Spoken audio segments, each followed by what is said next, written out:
안녕하세요 여러분.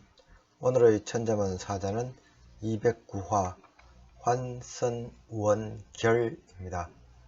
흰비단 환, 부채 선, 둥글 원, 깨끗할 결자가 되겠습니다. 이 사자를 직역하면은 흰 비단으로 만든 부채가 둥글고 깨끗하다가 되겠습니다. 옛날 귀족층 여인들은 둥근 흰 비단 부채를 애용하였다고 합니다. 이러한 둥근 흰 비단 부채를 환선이라고 불렀습니다. 환선은 둥글고 흰 비단이라 이 안에다가 글이나 그림을 그려넣기도 했다고 합니다. 비단을 일컫는 자로는 환, 견, 백, 주, 단 등이 있는데요. 보통 이 견이라고 하는 게 아무런 염색이 되지 않는 생사로 막 짜낸 두껍고 성긴 흰 비단을 견이라고 불렀습니다. 특히 이 제나라 견이 매우 유명해서 제나라 견을 따로 환이라고 불렀습니다. 그래서 보통 이 환고자제라고 하면은 비단 바지를 입은 아이들을 지칭하는 걸로서 부잣집 아이들을 일컫는 말이었습니다. 아무 색도 입히지 않은 이 환은 이 여성의 정절을 뜻하기도 했는데요. 환이나 이 견과 같은 흰비단은 따로 백이라고 불렀습니다. 지난 시대 부자들은 이 주간이 아닌 백에다가 글을 적었기 때문에 흰비단에 적은 글을 백서라고 부르게 됩니다. 한편 이 염색한 비단실로 짠 비단차는 따로 이렇게 금백이라고 불렀는데요. 이 얇은 금백을 주, 두터운 금백을 단이라고 구분하여 불렀습니다. 가을날의 이 환선이라고 하면 보통 떠나간 님의 마음을 그리는 여인을 상징하는 단어이기도 합니다.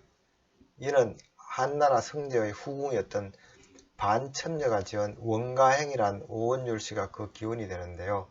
강의 말미에 설명드리겠습니다. 그 전에 청나라 화가 이 계기가 그린 그림인데요. 이 그림에 곁들인 이 칠연절구를 읊어보도록 하겠습니다. 이 계기의 이 칠연절구의 제목은 추풍환선이 되겠습니다. 가을날 비단부채라는 뜻이죠. 추풍환선 진상년 가을날 비단부채로 서로의 쓸쓸한 마음 잠재우며 사기 주롱 일향명 붉은 난간에 비스듬히 기대어 한참을 잠들다가 호몽 작취 신월상 좋은 꿈 막 깨어나니 초송달이 떠올랐네. 최난소수 만냥천 늦은 쓸쓸한 날씨 가장 견디기 힘들구나. 이 가을날 부채는 님의 관심이 멀어진 자신을 가리킵니다. 쓸쓸한 신세를 잊으려 잠들었지만 찬기운에 일어나 보니 님의 얼굴 같은 달이 떠올라 차마 마음을 가눌기 힘들다는 식구가 되겠습니다. 그럼 글자들을 살펴보도록 하겠습니다. 먼저 흰비단 환을 설명드리겠습니다. 이 자는 실사변에 둥글 환이 있는 구조입니다. 실사는 고치실이나 섬유소를 꼬아 만든 실을 그린 자연이라고 했습니다. 그래서 실사는 명주실이라는 뜻도 있습니다. 실사는 말 그대로 실을 의미하며 간을 다는 의미로 쓸 때는 간은 멱이라고 읽습니다. 둥글환의 각 골자를 보면은 둥글게 이 환을 빚는 환약을 빚는 사람의 모습을 그리고 있습니다. 검문자형은 정확하게 무엇을 그렸는지 알기 힘들지만 둥글게 하다, 만들다는 뜻이었습니다. 그리고 이 검문 형태가 오늘 현대 서체의 시초가 되겠습니다. 소년자형은 이 사람인과 이 비수위의 합으로 그려지고 있는데 요게 사람인이네요. 요게 비수비고요. 방향이 틀리죠. 그런데 해석이 확실치 않습니다. 이것은 이 사람이 땅에 뭔가 바닥에 두고 바닥에 이 두 손을 이렇게 내리는 걸로 보기도 하고, 그래서 이 허리가 둥글게 말린 걸로 해석하기도 하고, 또는 이 사람이 막대를 잡아당겨서 이렇게 휘는 것으로 이렇게 보기도 합니다. 그렇지만 소전에서의 의미 역시 이 둥글게 하다, 말다 였습니다. 오늘날 서체 중에서 이 둥글환을 구성자로 사용하고 있는 경우가 많은데요. 이를테면은 여기 누구숙자 혹은 잡을집자가 있습니다. 그렇지만 이 누구숙이나 잡을집은 이자 환을 만들다는 의미가 아니고 이 두 손을 뻗쳐 사용하다는 의미의 자형이 둥글환으로 이렇게 통합된 경우가 되겠습니다. 이 잡을집자를 살펴보면은 이 두 손을 이 밀대를 잡고 밀가루 반죽을 밀고 있는 모습을 그린 자형입니다. 그래서 이 환의 각골자들을 살펴보면은 앉은 사람이 두 손을 앞으로 이렇게 펼치고 있는데요. 이 건문도 그러하며 소전에서 이 두 손은 이 손숫자로 바뀌어져 있습니다. 근데 이제는 두 손으로 작업하다는 의미였지만 두 손으로 이렇게 환을 빚다는 이 둥글 환의 형태로 예서에서부터 이 두 자가 같은 형태로 통일되게 됩니다. 그래서 오늘날 단독자로는 이 둥글 환만 남아 있습니다.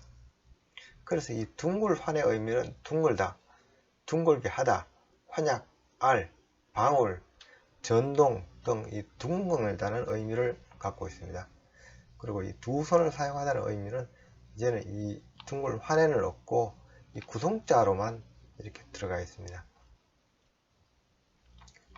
흰비단 환은 명주를 뜻하는 이 실사자에 둥글 환이 있어서 이 명주를 이렇게 둥글게 말았다는 의미를 나타내고 있습니다.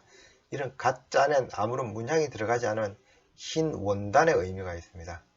또한 이 환이 둥글다는 뜻이 있기 때문에 보통 우리가 환선이라고 하면은 희다는 뜻 외에도 둥근 부채라는 그런 의미까지 겸하고 있습니다. 그래서 이 흰비단 환의 의미는 흰비단, 고운비단, 명주, 맺다, 포개다 등이 되겠습니다. 다음 자는 부채선입니다. 이 자는 집호자와 기두자의 합자입니다. 집호는 이 기둥에 걸친 외다지문을 그린 자형입니다. 옛날 분들은 대부분 미다지가 아닌 앞뒤로 움직이는 여다지 구조였습니다. 자형의 원래 의미는 방으로 들어가는 문, 출입구에서나 점차, 방 또는 그 방이 있는 집이란 의미까지 확장이 된 것이 이 집호자가 되겠습니다. 기우자는 날개를 그린 자형입니다.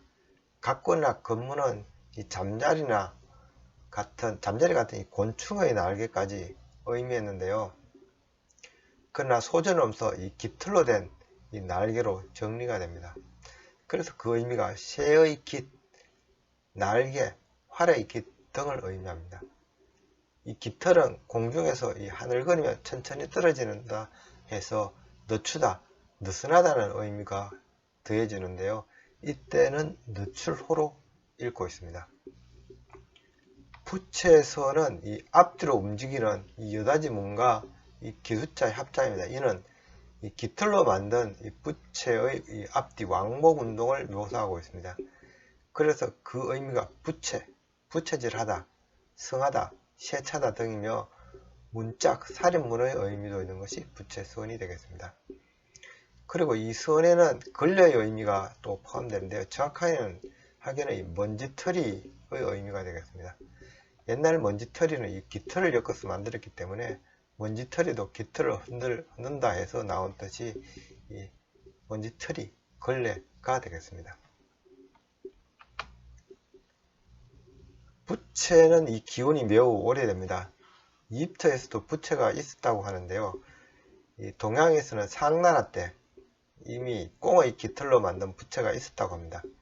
초기 선사시대 부채는 나뭇잎으로 만들었는데 지금도 태국이나 미얀마 등에서는 소철이나 파촌잎을 말려서 부채로 사용하기도 합니다.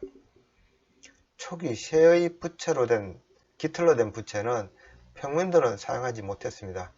그러나 대나무로 엮은 값산 부채가 등장하면서 부채는 대중화가 되기 시작하는데요.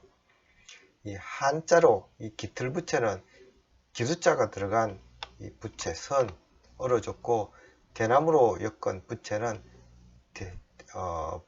대죽자가 이렇게 들어가 있는 이 부채 삽으로 따로 표기되고 있습니다. 이 그림에서 이 시녀들이 들고 있는 부채는 쇠의 깃털로 만든 선에 해당됩니다.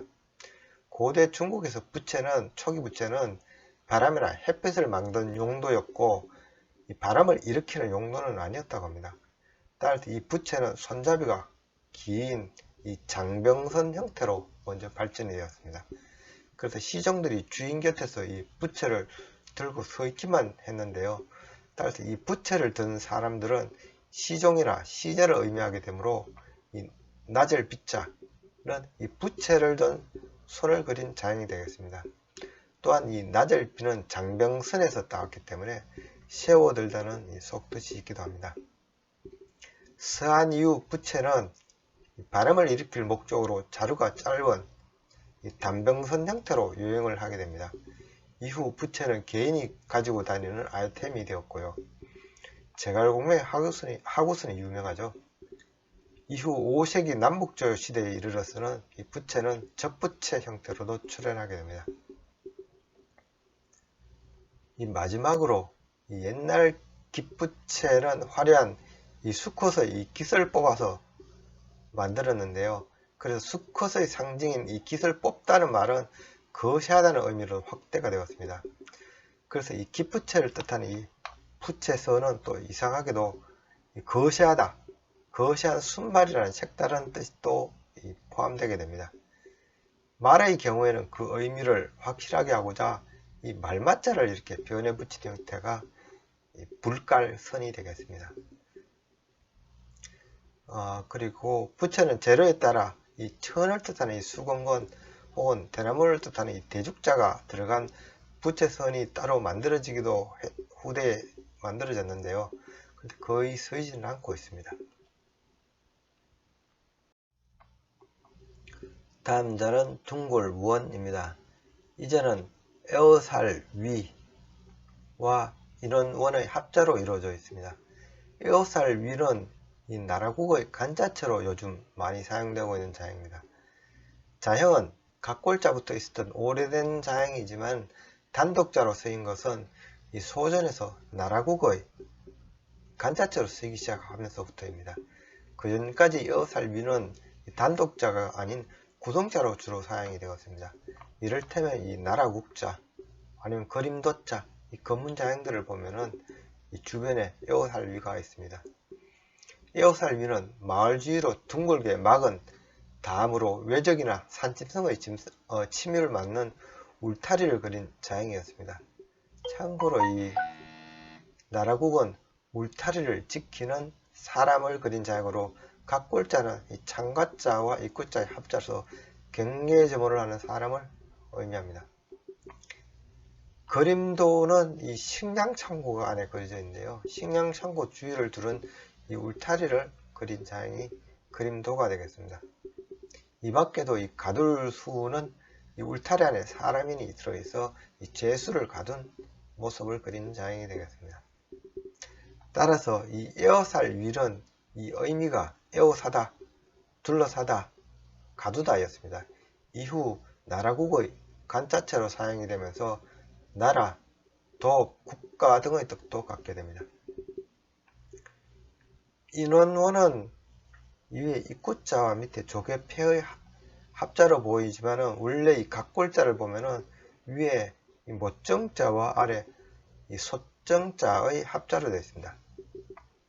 이 모정자는 오늘날 이 고물의 정으로 널리 알려진 자형인데요.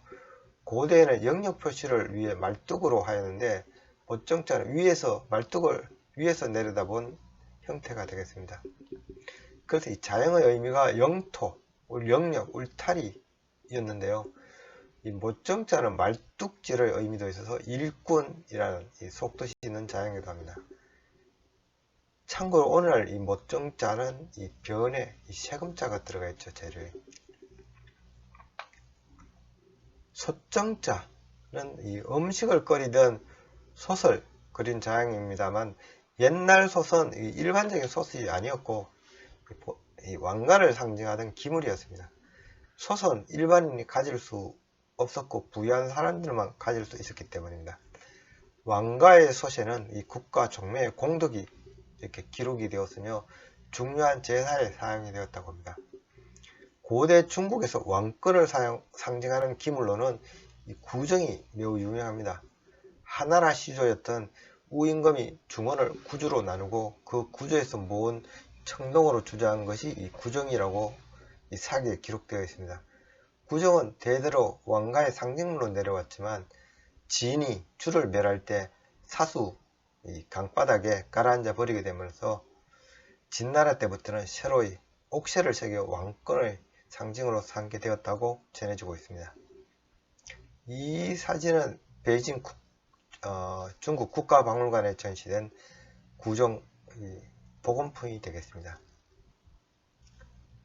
인원원은 이 소전에서 이 솥정자가 조개표로 간략화되면서 오늘날의 자형으로 따듬어지게 되죠. 여전히 솥정자를 이 기본으로 한 이 인원원자 아직도 남아있긴 하지만 거의 쓰이지는 않고 있습니다. 원래 이 인원원의 각 골자는 이 왕국의 둘레를 의미한 자형이었습니다. 그러나 점차 이 못정자가 영토의 의미가 없어지면서 단순하게 이 동그라미와 이 솥으로 인식이 되어서 이 둥근 솥의 입구를 나타내는 것이라고 해석하게 됩니다.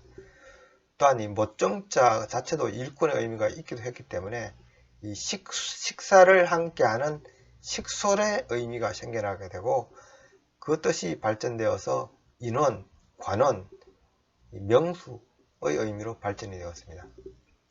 이 밖에 자형은 솥 안에다가 이렇게 뭔가 넣는 것으로도 이렇게 해석이 되었기 때문에 더하다, 첨가하다는 이 더할 무의 뜻도 생겨나게 됩니다. 그래서 오늘날 이 원이라고 하면은 둥글다, 동그라미 또는 이 사람의 인원, 관원, 수요의 의미가 있으며 이 더하다, 느리다는 뜻도 있어 이때는 더할 운이 되겠습니다. 둥글원은 이 소전자형을 보면은 이 엿살 위 안에 이 원자가 들어가 있는데요. 둥글다는 원의 의미에 엿살 위가 들어가 있으니 둥글게 두르다는 의미를 나타내게 된 것입니다. 즉 원주의 의미가 있는 자형이 이 둥글원이 되겠습니다. 그래서 원이라고 하면은 둥글다, 온전하다, 원만하다, 풍만하다, 완곡하다, 구르다, 매끄럽다, 동그라미 등 우리가 익히 하는 원이나 이 만월의 이 느낌, 특징들을 표시하고 있습니다. 참고로 이자도 둥글 원자입니다. 소전에서 나온 역시나 자형이고요. 엿살 위 안에 보면 안에 눈목자와 아래 이 옷이 늘어나다는 의미를 지닌 성시원의 합자죠. 그리고 그래서 요 두 자를 합치면은 눈이 늘어나다, 즉 눈이 휘둥그레지다는 놀라서 볼 경자가 되겠습니다. 그래서 이 놀라서 볼 경자가 엿살 위 안에 들어간 구조가 되는데요. 정확한 해석은 힘들지만은 눈이 동그래지다는 표현으로 판단되고 있습니다. 오늘의 마지막 자는 깨끗할 결리 되겠습니다. 이 자는 삼수변의 이 혈일, 혈자의 합자입니다. 삼수변은 물숫자로 물이 흘러가는 모습을 그리는 상형문자죠. 그리고 이 혈일 혈자를 보면은 이 위에 보면은 교묘의 색일 갈자, 아래에 이 실사자가 있는 구조입니다. 교묘의 색일 갈은 또 이자가 풍채 풍자죠. 그리고 갈도자의 합자고요. 그런데 이 풍채 풍의 각골자를 보면은 이 나무의 묘목을 그리는 것으로 나무를 심어 땅을 풍성하게 가꾸는 것을 의미하는 자형이 되겠습니다. 따라서 이 갈에서 보이는 이 자형은 이 풍채 풍자와는 거리가 있습니다. 가래 각골 자형은 두 가지로 해석이 되는데요. 하나는 이 칼로 나무에 이렇게 표식을 남기는 것입니다. 이는 나무를 세밀하게 새긴다 해서 새길 갈자로 불리기도 하는데요. 또 새기는 것은 약속의 의미가 있어서 이 계약을 맺다, 인연을 맺다, 약속하다는 이 맺을 개자로 발전이 되었습니다. 이후에 나무에 새기는 약속이라 하여 이 나무목이 이렇게 추가된 이 새길개가 소전에서 또 따로 만들어지기도 합니다. 나무목이 추가된 이 새길개는 나무에 새기다는 의미 말고도 이 나무를 절단하다는 이 끊을 결의 의미도 있습니다. 또한 이 약속 중에는 중요한 약속을 뜻하기 위해서 이 중요하다, 크다는 의미를 지닌 이 큰 대자가 안에 추가된 것이 맺을 개자가 되겠습니다. 이 맺을 개는 법률적으로 중요한 서면상의 계약을 나타내는 자형이 오늘 쓰이고 있습니다. 한편 이 새길 갈의 또 다른 해석으로는 이 무성하게 자란 삶의 대를 이렇게 칼로 이렇게 베는 것으로 본 것입니다. 이는 인류가 삼배옷을 위해 삶을 본격적으로 재배하기 시작한 무렵에 나타난 의미가 되겠습니다. 그래서 이 자형이 삶을 의미하는 이 실사자가 밑에 추가된 것이 헤아릴 혈자가 되겠습니다. 이 자형은 삶대의 잎과 가지를 이 대를 잘라서 이 따듬는 것을 그리고 있는 자형이 되겠습니다. 그래서 이 따듬은 삶대는 이 단을 묶어서 이 양을 헤아렸는데 이 때문에 자형은 헤아리다는 의미가 붙게 됩니다. 이때는 헤아릴 혈로 불리우는데 이 혈은 그 의미가 헤아리다, 재다, 묶다 또는 삼한단이라는 뜻을 갖고 있습니다. 또한 이 묶은 대를 옮겨 나르다 해서 이 자에는 들다는 들레자의 의미도 갖고 있습니다. 또 이 삶대를 또 깨끗하게 이렇게 따듬는다 해서 깨끗이 하다는 의미가 이 자형에는 또 추가가 되었습니다. 그런데 이 자형이 주로 헤아리다는 의미로 굳어지게 되면서 이 깨끗하게 하다는 의미를 따로 나타나기 위해서 세척의 의미가 있는 물숫자가 이렇게 변에 추가된 것이 깨끗할 결자가 되겠습니다. 요즘 이 산껍질은 전기법으로 이렇게 탈피를 하지만 고대에는 타작법으로 이 삼대를 몽둥이로 타작하거나 돌로 진흙해서 이 하얀 속껍질을 취했습니다. 그리고 벗겨진 껍질은 이렇게 물에 씻어 말리고 잘게 쪼개 섬유로 만들었습니다. 이 자형은 이 산껍질을 세척하는 것으로도 이렇게 해석이 되는데요. 오늘날 깨끗할 결의 의미는 깨끗하다, 간결하다, 맑다, 바르다 등이 되겠습니다. 이상으로 오늘의 천자문사자 환선원결, 즉 흰 비단으로 만든 부채는 둥글고 깨끗하다는 사자성어를 마치도록 하겠습니다. 가을 부채가 버림받은 여인의 상징으로 쓰이게 된 것은 이 한나라 때 반첩녀가 지은 이 원가행이란 작품 때문입니다. 반첩녀는 한때 이 전한의 12대 황제였던 성제의 총애를 입었다가 나중에 들어온 조비연이라는 이 후궁의 무고로 인해 성제의 총애를 잃고 왕궁을 본의 아니게 떠나게 됩니다. 이후 자신의 신세를 가을 환선에 비유하여 시로 읊은 것이 원가행이 되겠습니다. 이러한 반첩녀의 일화 때문에 여인과 환선을 주제로 한 시화가 후대 문인들 사이에 널리 유행하게 되는데요. 반첩녀의 원가행, 즉 원망을 노래하다는 오원율시를 한번 읊어 보도록 하겠습니다. 신열 재환소 교결 여상설 새로 끊어낸 제나라 흰 비단천 밝고 깨끗한 것이 서리와 눈 같구나. 제2 합환선 단원 사명월 재단하여 합환선을 만들었나니 둥근 원이 밝은 보름달 같구나. 출입군해수 동요 미풍발 님께서 오가실제 소매에 품고 있다. 붙이시면 산들바람 이는데 상공 추절지 양표 탈염열 언제나 두려운 건 가을날이 도래해 서늘한 바람에 뜨거운 열기가 사라지면 기연 협사중 언정중도절 대나무 상자 안에 방치되어 언정이 그만 끊어져 버리는 것이라오. 환선은 이 둥글고 흰 이미지 때문에 만호를 떠올려서 이 합환선이라고도 부릅니다. 무더운 여름 항상 옆에 지니고 다니던 이 환선도 서늘한 가을이 오면 상자 속에 묻혀지듯이 한때 성제의 총애를 받던 반첩녀도 젊고 아름다운 조비연이 나타나자 가을 환선 같은 신세가 되었음을 시에서는 한탄하고 있습니다.